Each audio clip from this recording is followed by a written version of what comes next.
Welcome to Reading with Neha. Let's have some fun. Today we're going to be reading PJMask, The Flying Factory. Greg, Amaya, and Carter are walking in the street. The metal street lamp is missing. They know Romeo must be up to no good. Carter becomes Catboy. Greg becomes Gecko. Amaya becomes Owlette. They are the PJMasks. Owlette uses her owl eyes to look for the metal parts. Owlette spots a big factory in the forest. Its tube stuck in street lamps and other metal things. It seems like they're using a magnet because magnets can stuck up metal things. Romeo appears from inside the factory. What is his plan?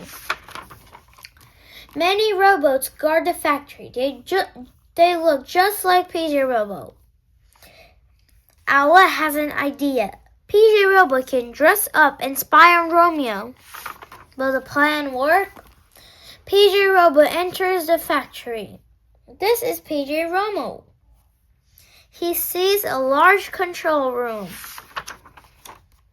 Then Romeo tests all of his robots. PJ Robo gets caught. The factory begins to shake. It lifts off the ground and into the space. And PJ Robo is caught with them.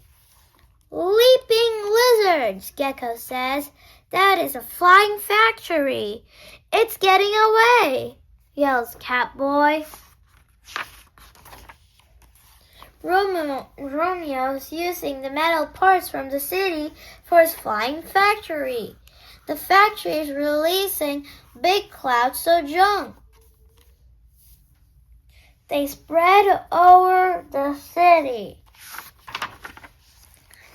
I will not take the clouds away until everyone obeys me forever, Romeo says. It is time to be a hero, Owlette shouts.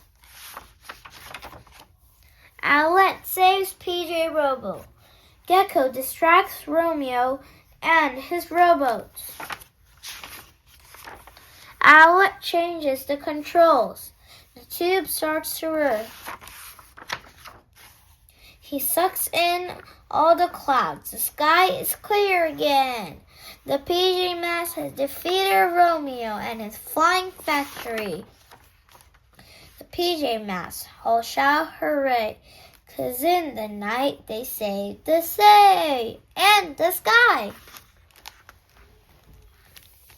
The end. Happy reading. See you until next time. And don't forget to like and subscribe. Bye-bye.